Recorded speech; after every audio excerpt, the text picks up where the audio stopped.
Ek probeer fancy raak soos pastoor, so kom ons kyk of ek met hierdie ding gewerk kry. Ons kyk of hy my minder probleme gee as pastoor.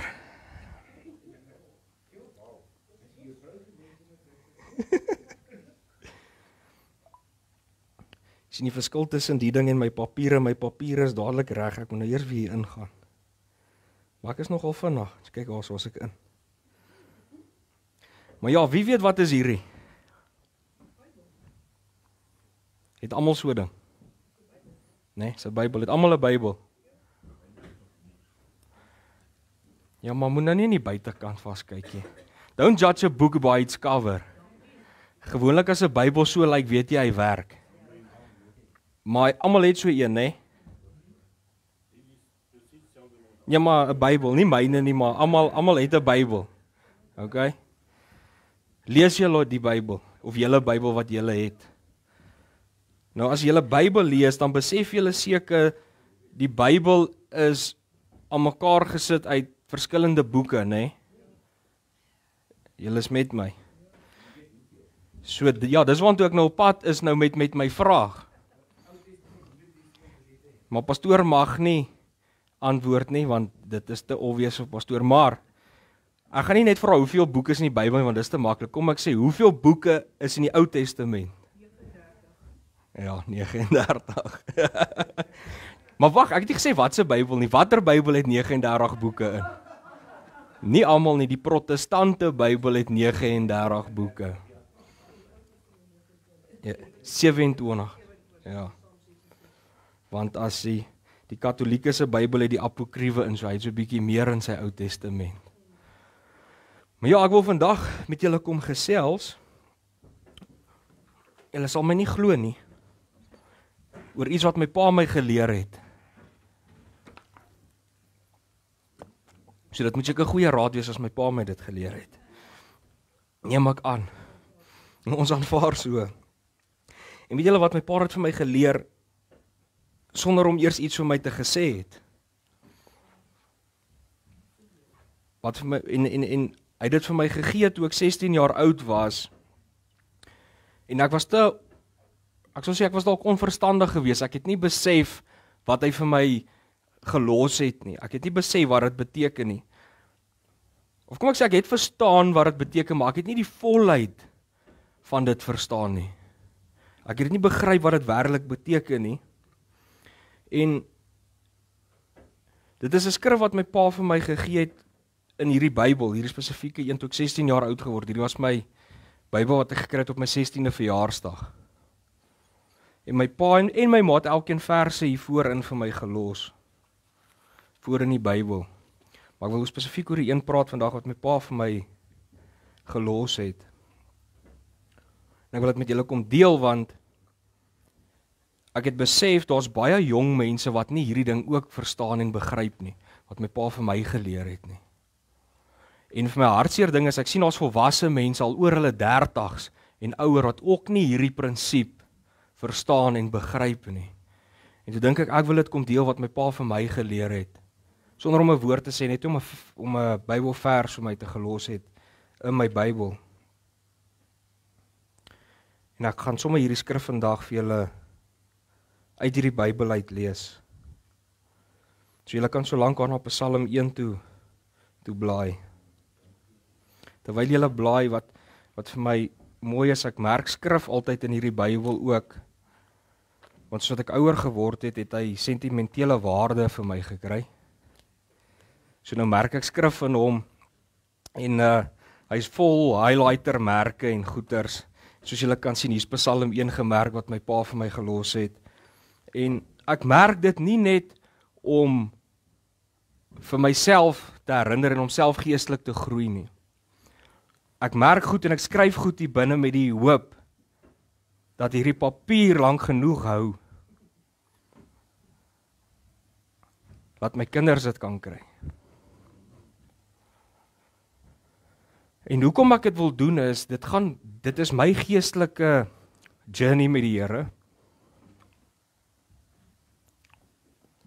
Ek raak sommer emosioneel, want ek dink aan die dag toe die Here my transformeer het. Ja. Wat 'n goeie dag was dit nie. Okay, dit was nou nie van plan om nou so te raak nie, maar wat kan 'n ou doen? Maar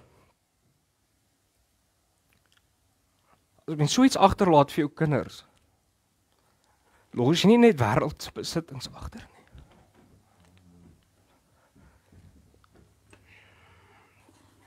Maar ja, kom ons lees saam Psalm 1.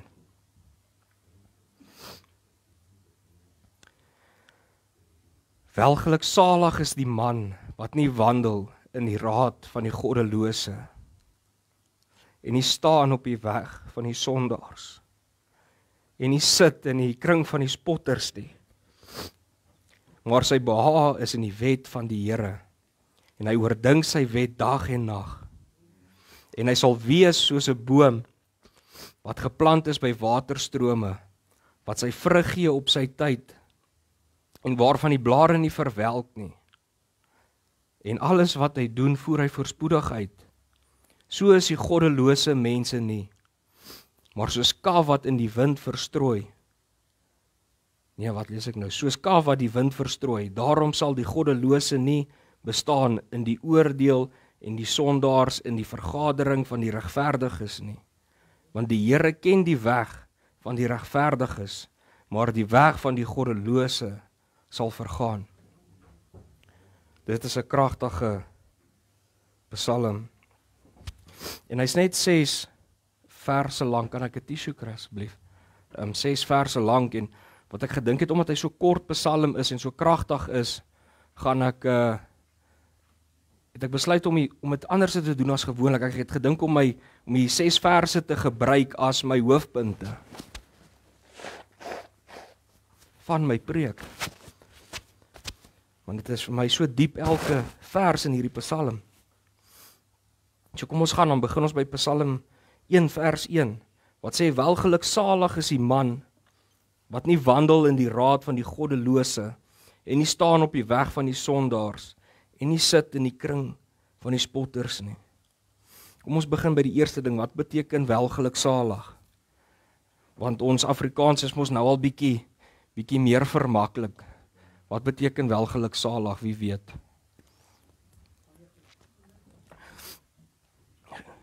Weet julle wat doen ek as ek gewoonlik die groot woorde verstaan in die 53 vertaling? Ek gaan lees 'n nuwer vertaling. Laat ek dit kan verstaan. Die Nuwe Lewende Vertaling lees dit as gelukkig. En dan jou 83 vertaling sê dit gaan goed met so 'n man.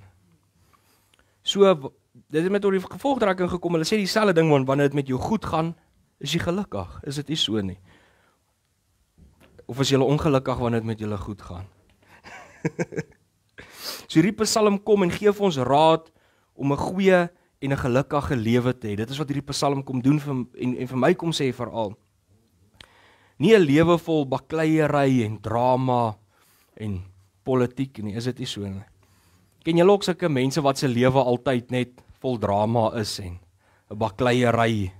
Ek seker almal ken sulke mense. Hulle is lief daarvoor om sulke goeters te doen. Julle weet waarvan ek praat. Ons nie daaraan gaan nie. Maar hierdie Psalm kom leer ons wat 'n welgeluksalige kind van God is en hoe hy moet wandel. Dit is vir my die belangrikste, hoe hy moet wandel. Hier in vers 1 word nie van 'n oppervlakkige geluk gepraat nie. Dit is wat Tannie nou gesê. Dit is nie 'n oppervlakkige geluk nie. Hierdie welgeluksalig is 'n diep innerlike vreugde en 'n gelukkigheid, 'n volheid van waarlike welstand. Dit is iets wat van God afkom. Dit is iets wat nie onsself in ons kan kweek nie. Om dit in 'n maklike term te verduidelik, nê?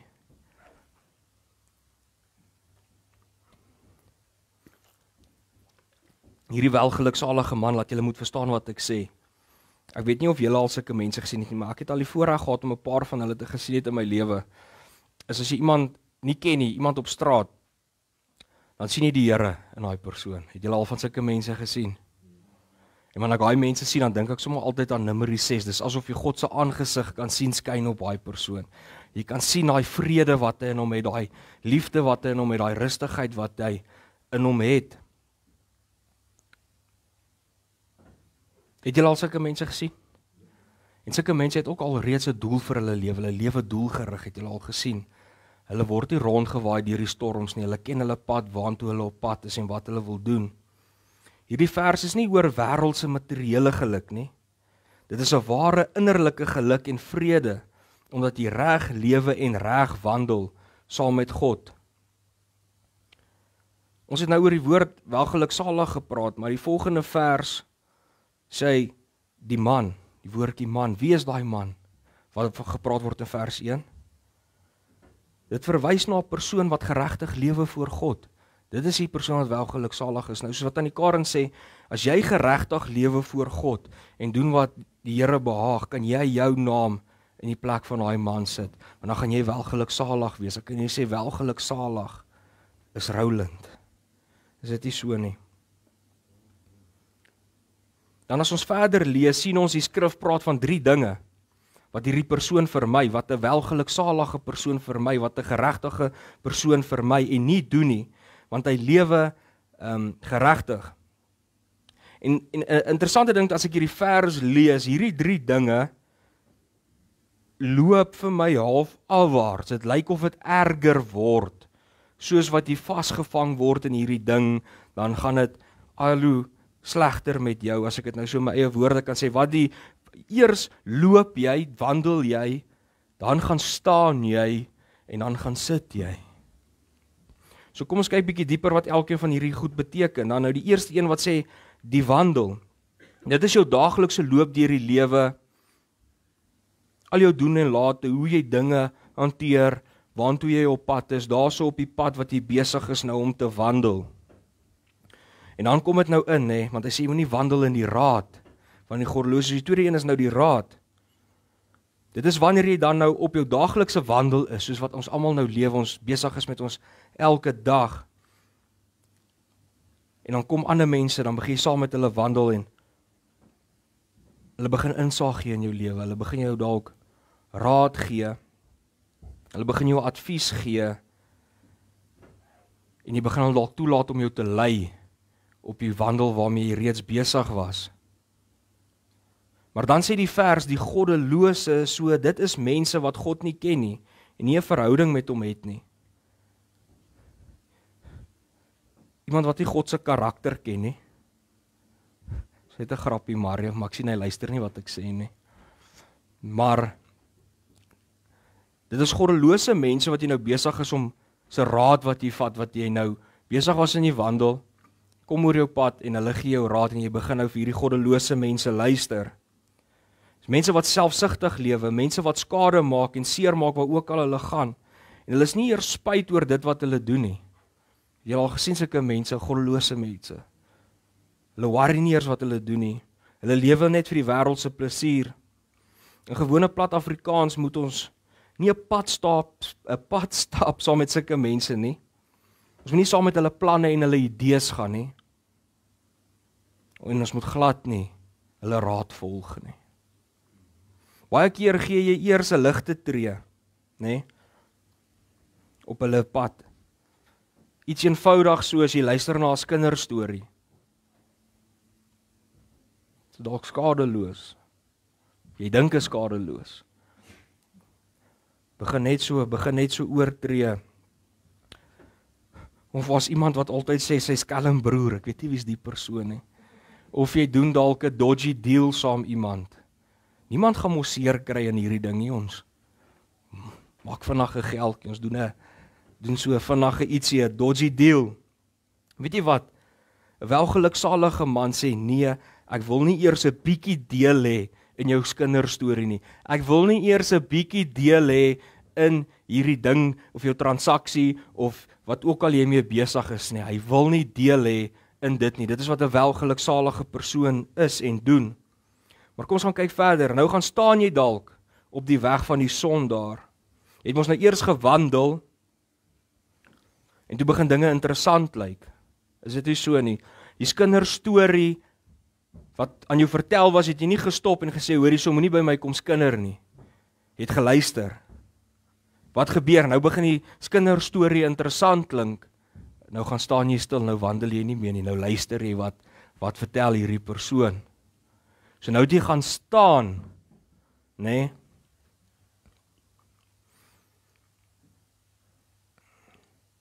Waar is ek nou? Die weg, nee, nou jy gaan staan op die weg. En dit beteken jy raak nou deel van daai leefwyse, want jy het nou saam met hulle gaan begin nou deel hê en dit jy het saam met hulle gaan staan en deel hê aan daai leefwyse van daai sondaars.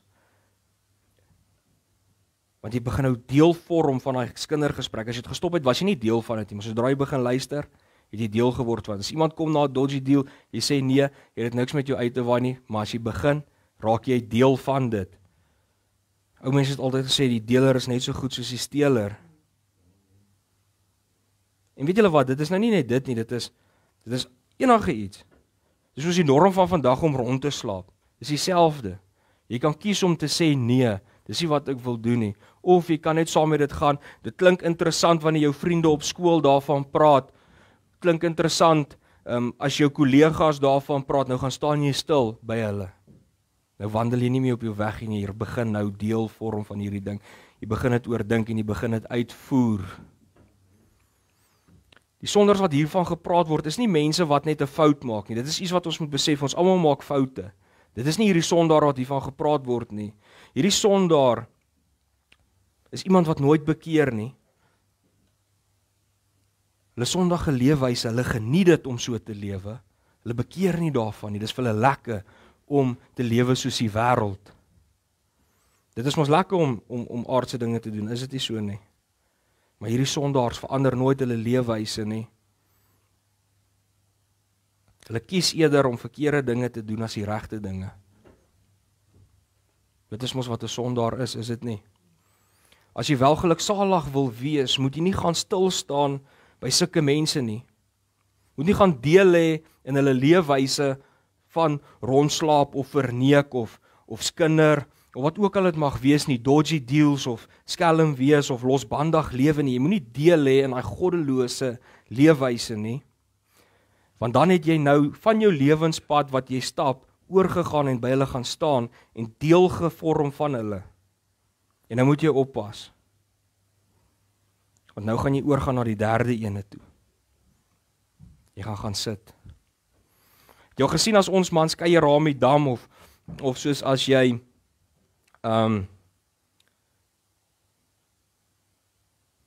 wat noem ons hierdie ding, hierdie interkerklike visvang kompetisie. Dan kuier ons almal saam en daar's dalk 'n paar groepies en nou stap jy verby en jy groet almal. Nou sê nee, hierdie ou gesels lekker, jy vat jou kampstoel en jy gaan sit saam met hom. Dit is dieselfde wat nou gebeur. Jy raak so gemaklik in daai geselskap van daai mense dat jy ook jou kampstoel nader trek en jy gaan sit in die kring van die spotters. En die spotters wat hier genoem word, sien ek as mense wat 'n bespotting maak van God.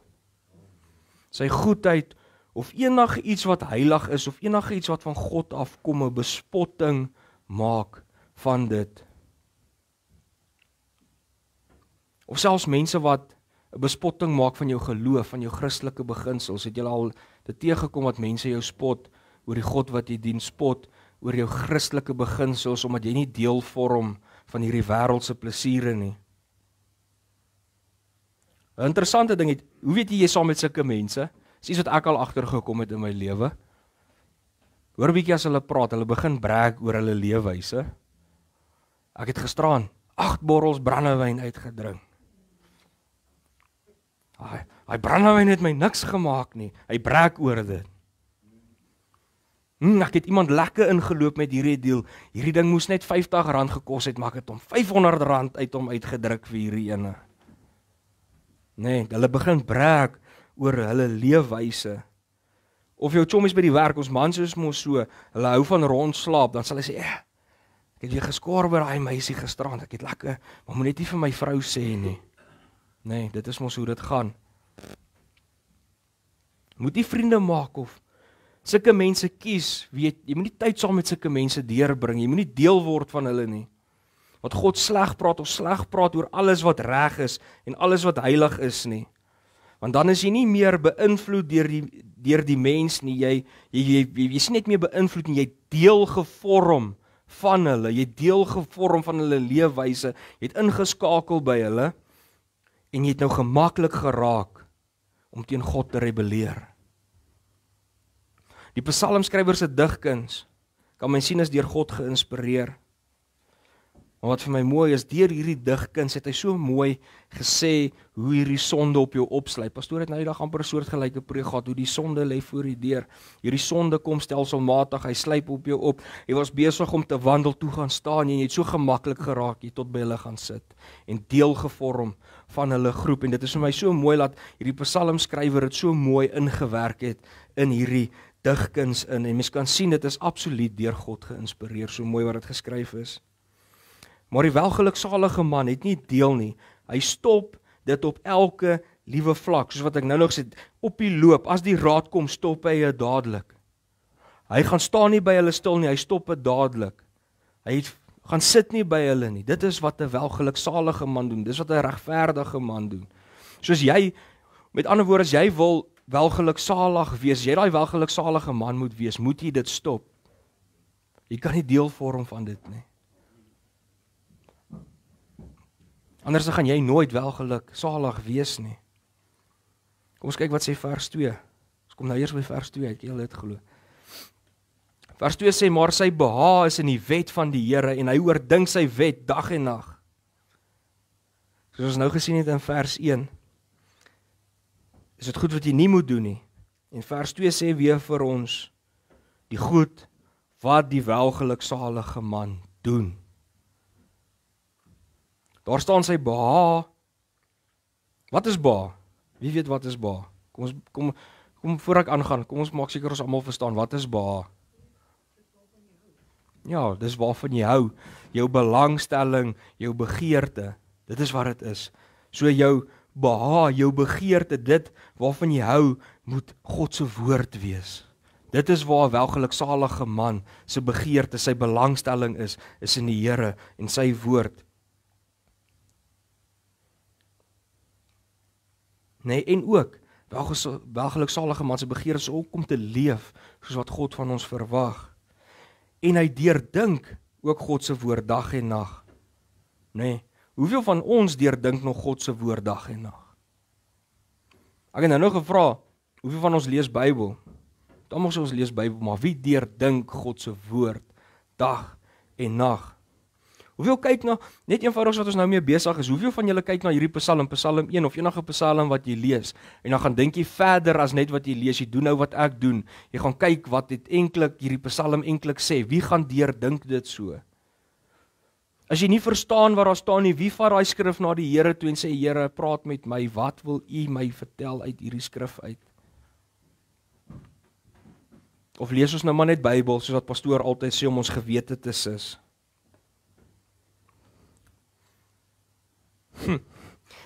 Maar 'n interessante ding vir my is, ek het nou ek sal maar sê 'n vriend ryker geword, nê. Wat saam met my dag en nag die skrifte deurdink, maar hy pla my ook dag en nag oor die skrif. Dis net 'n grap. Maar op ernstig genoot, ons moet besef, ons moet nie meer Bybel lees om ons gewete te sis nie. 'n Welgeluksalige man, as jy 'n gelukkige lewe wil hê, 'n voorspoedige lewe wil hê, moet ons nie net Bybel lees nie, ons moet werklik die woord van God bestudeer, ons moet dit deurdink, ons moet met God praat daaroor, praat met jou vriende daaroor, praat met die mense vir wie jy lief is daarom, net soos wat ek met pastoor en Mario en met ander mense praat, ek bel baie keer my ma en my pa en maak hulle kwaad en debatteer hulle, gesels oor die woord, dit is wat ek doen, ek is lief daarvoor om oor die woord te praat. En weet julle wat? Ons moet nie net daaroor praat nie, ons moet dit nie net lees nie, ons moet dit nie net deurdink nie, ons moet dit nie net bestudeer nie. Ons moet dit uitleef, ons moet dit deel van ons lewe maak. As ons net hier lees, gaan dit niks beteken as ons dit nie uitleef nie. Dit moet oorgaan in dade in. Vers 3 sê, en hy sal wees soos 'n boom wat geplant is by waterstrome, wat sy vrug gee op sy tyd, en waarvan die blare nie verwelk nie, en alles wat hy doen, voer hy voorspoedig uit. Wat leer ons hier? Die persoon wat nie wandel in die raad van die goddelose, en nie staan op die weg van die sondaar, en nie sit in die kring van die spotter nie, en sy behaag is in die wet van die Here, en hy oordink sy woord dag en nag, Soos wat gaan hy wees? Hy gaan wees soos 'n boom wat geplant is by waterstrome, wat sy vrugte gee op sy tyd, waarvan die blare nie verwelk nie. Alles wat hy doen, voer hy voorspoedig uit. Amen. Is dit nie hoe ons wil wees nie? Is dit nie hoe ons wil lewe nie? Klink dit nie lekker nie? Julle sit hier so, julle sê nie eers amen nie. Klink dit nie wonderlik? God gee vir ons wonderlike raad hier in hierdie Psalm. Hoe om hierdie tipe lewe te lei. Maar ons luister nie. Ons leer nie, ons wil nie hoor nie, want ons geniet die wêreld se dinge. Maar ons besef nie wat dit is wat die Here vir ons instoor het en hoe lekker dit werklik kan wees om 'n kind van God te wees nie. En die eerste ding wat ek wil hê ons moet oplet na dit is, dis nie 'n willeeboom wat hiervan gepraat word nie. Dit is nie 'n saadjie wat die wind gewaai het en hy het net iewers te geval nie, want die probleem met dit is, waar val daai saad? Hy kan dalk in die woestyn val of op 'n droë stuk turf val waar daar nie water is nie, en al ontkiem die saad, daai ding gaan nie diep wortel skiet nie en hy gaan 10 teen 1 uitdroog en doodgaan. So hierdie boom wat hiervan gepraat word, kom vir my voor, hy's opsetlik geplant by waterstrome. Nou dit 'n bietjie insink, dit was nie per toeval vir daai boom nie. Hy was spesifiek daar geplant want daar's water, so die saadjie is daar geplant dat hy kan opkom. En dit het my laat dink, as jy wel geluksalig is en jy die Here werklik aangeneem, plant hy jou by waterstrome. Wat se waterstrome? Lewende waterstrome. Waar ons kan wortel skiet en diep wortel skiet en voeding kry, sodat ons kan vrug dra, soos 'n gesonde boom. Wat se vrug is dit wat ons moet dra? Goeie vrugte, lekker vrugte, maar wat is die lekker vrugte? Die vrug van die Gees. Amen. Ek maak my so opgewonde om hieroor te praat, want ons moet die vrug van die Gees uitlewe, is dit nie so nie? Want weet julle wat dink ek nou aan? Jou voeding gaan bepaal wat jou vrug is dit nie so nie? Dink bietjie daaraan. As jy by waterstrome, by God se lewende water geplant is, gaan jy mooi vrug dra. Dit gaan heerlike vrug wees, dit gaan aanneemlik, aanloklik vir ander mense ook wees. Maar as jou wortel nie by God ingeplant is nie, kan ek nie eers sê jy gaan slegte vrug dra nie, jy gaan nie eers vrug hê nie. Kom ons kyk verder. En jou blare verwelk nooit nie, en alles wat jy doen, voer jy voorspoedig uit. Hoekom? Want jy lewe vir God, jy lewe volgens God se wil, en jy doen wat God van jou verwag.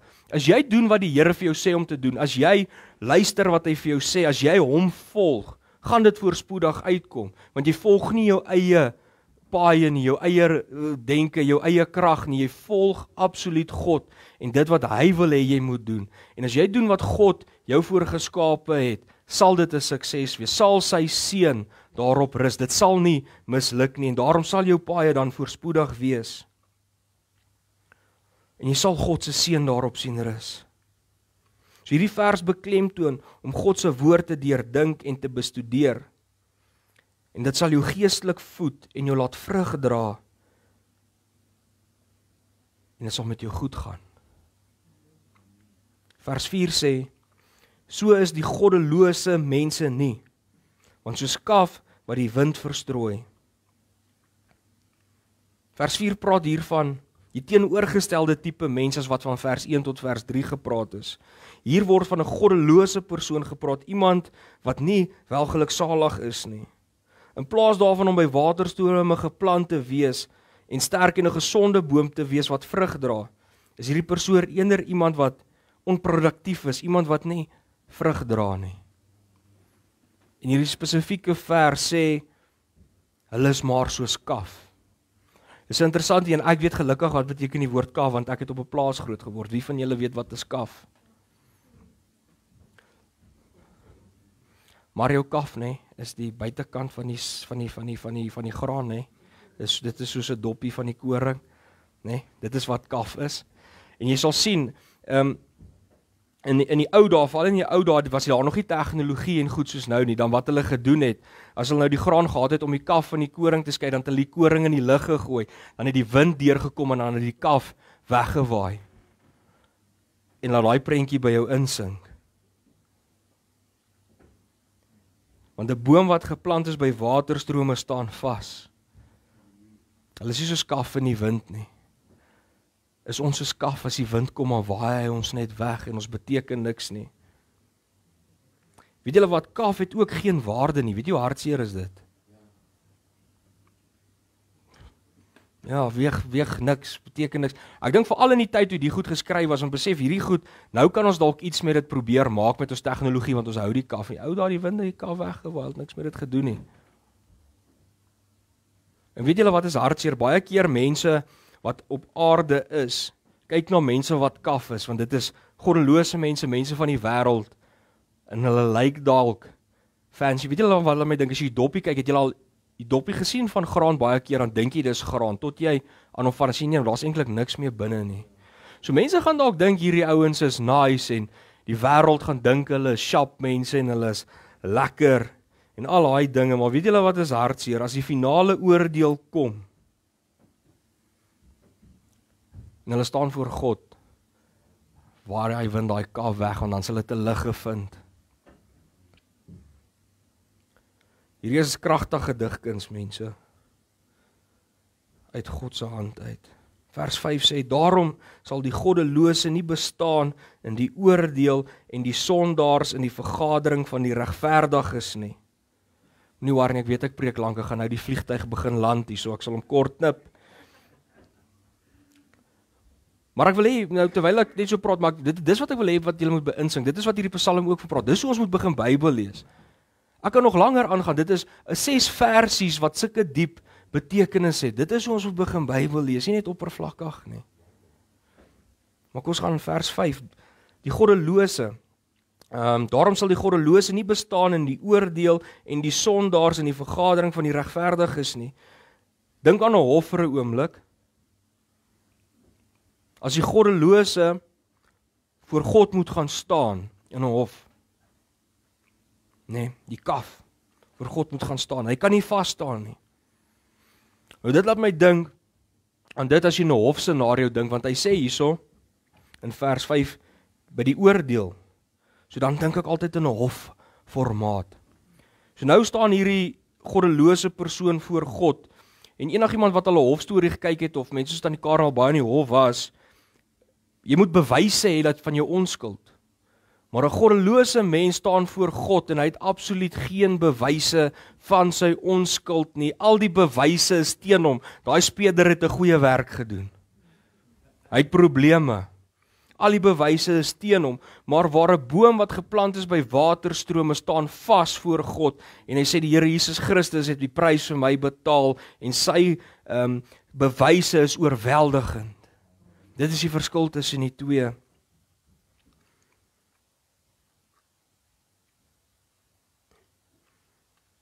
Ek kan julle een ding sê, dat ek nou aan dink, die finale oordeel, julle besef, gaan 100 keer of 1000 keer of 1,000,000 keer erger wees as 'n aardse hof. Want jy moet besef, in 'n aardse hof as jy skuldig bevind word, die ergste wat met jou kan gebeur is dalk 20 jaar of dalk lewenslank en jy sit dan nou maar daar en jy sterf. Maar laat ek julle vertel, baie keer kan jy nog borgaansoek doen en jy kan uitkom op goeie behavior en parole, maar as God jou geoordeel het tot die ewige dood toe, is daar nie iemand wat vir jou gaan kom bail betaal nie. Jy gaan nooit weer daar uitkom nie. As God jou gevonnis het, is jy gevonnis tot in ewigheid, dan is daar nie meer omdraai kanse nie. Dit is te laat. En dan gaan die vers aan en sê, die goddelose sal nie deel hê in die vergadering van die regverdiges nie. Dit is nie omdat God wreed is nie, julle moet dit besef. Baie mense dink, so sê, ja, hoekom laat God nie almal toe om hemel toe te gaan nie? Hy is mos lief vir ons almal. Hy is mos lief vir almal. Julle sê mos, hy is lief vir jou net soos wat jy is en al hierdie wonderlike goed. Hoekom gaan hy ons dan hel toe stuur as hy so lief is vir ons? Dis wat mense sê. Maar wat mense nie besef nie, dit is nie God wat jou stuur nie. Jy het gekies om te gaan. Dit was jou eie keuse gewees om nie deel te hê in die vergadering van die regverdiges nie. God hou nie 'n geweer in jou kop en forceer jou nie. Ons elkeen het 'n keuse, gaan ons hom volg, gaan ons hom nie volg nie. Soos jy eendag gevonnis word, God het dit nie veroorsaak nie, jy het self gekies om te gaan. Ding wat mense nie besef nie, as jy nie 'n verhouding met God wil hê nie, as jy nie wil deel wees van hom nie, eintlik wat hy doen wanneer hy jou hel toe stuur is hy respekteer jou keuse eintlik. Dit is wat hy doen. Jy het gekies, jy wil nie saam met hom wees nie. So as jy nie saam met hom wil wees tot in alle ewigheid nie, respekteer hy jou keuse en hy skei jou vir ewig van homself af. En 'n ding wat mense nie besef nie, dis hoekom hel so verskriklik erg gaan wees, want al is die aarde gevalle en goed, God is nog steeds teenwoordig hierso. Sy genade is oor almal, goed en sleg. Die dag wanneer jy geskei word van God, enige iets wat goed is, gaan nie meer bestaan nie. Dis 'n ding wat mense nie besef nie. God is die enigste ding wat goed is. As hy nie meer teenwoordig is nie, dit is waar die probleem inkom. Maar ja, ek is nou heeltemal van topiek af, dis iets vir 'n ander dag. Vers 6, kom ons land die vliegtuig.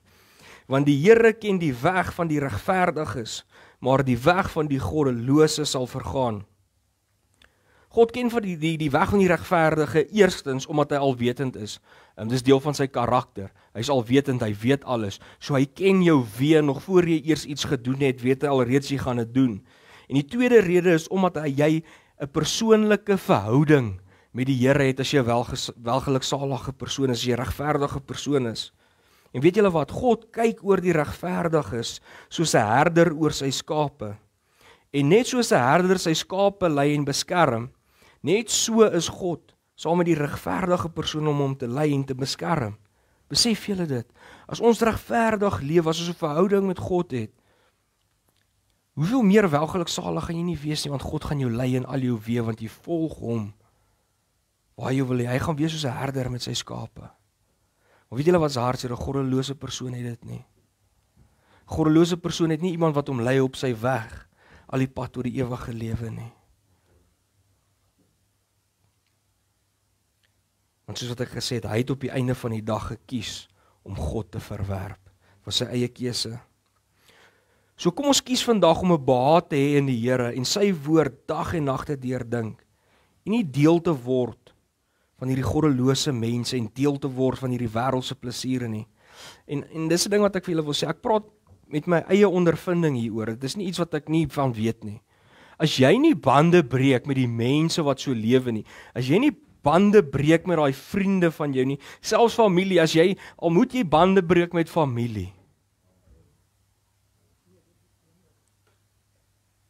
moet jy dit doen om saam met God te wees, want jy kan nie saam met hulle bly en deel raak van hulle leefwyse en dink dit is behaaglik vir God nie. Ons moet kies, gaan ons doen wat reg is vir God, of gaan ons doen wat reg is vir mense? Amen. Maar kom ons, en ek wil afsluit met dit, kom ons laat God eerder toe om ons te lei. Kom ons volg sy weë en sy weg, en laat hy ons lei soos die goeie herder wat hy is. Weet julle waantoe Psalm 23 sê? Na groen weivelde en na waters waar daar rus is. Dis waantoe ons herder ons wil lei. Dit is die pad wat die welgeluksalige man kies. En weet julle wat, daai pad lei tot die ewige lewe. Amen. Kom ons bid saam. Here, dankie vir die voorreg wat ons het, Here, om vandag 'n bietjie in u woord te kon delf, Here. Here, dit is so kragtig wanneer ons die woord lees, Here, selfs in digkuns, Here, wat u vir ons gegee het om te kan geniet, Here. Om te sien hoeveel krag in u is, Here. Hoe u net hierdie paar woorde in hierdie skrif gebruik, maar dit transformeer lewens, Here. Here, dankie dat ons by u kan leer, Here. Dankie dat ons kan sien hoe u wil hê ons moet lewe. Dankie dat ons kan sien wat u van ons verwag, Here. Dankie dat u vir ons raad gee hoe om 'n welgeluksalige man te wees, Here. Here, dankie dat u ons nie net los, laat ons net moet wandel soos skape sonder 'n herder nie, Here. Dankie dat u ons herder is en u vir ons hierdie woord gegee het om ons te lei in die spore van geregtigheid, Here. Here, en my gebed is dat elkeen wat hier kyk, elkeen wat hier hoor, Here, dat hulle begin u sal volg, Here. En sal besef, U is die goeie herder. U is die een wat ons lei na die ewige lewe, Here. U is die een wat veroorsaak dat ons 'n voorspoedige lewe het, Here. Want het U vir ons nou die raad gegee hoe om dit te doen, Here. Here, en ek sê vir U dankie dat U ons raad gee vir elke dag vir ons handel en ons wandel, Here. Dat ons altyd kan lewe soos wat U van ons verwag, Here. En laat dit wat ons doen, hoe ons lewe, 'n lewende offer vir U mag wees, Here. En mag ons ook dan gebruik word, Here, 'n instrument van U en 'n seën wees vir ander mense en hulle gaan vertel van die goeie nuus, Here. En ek vra dit in die kosbare naam van Jesus Christus. Amen en amen.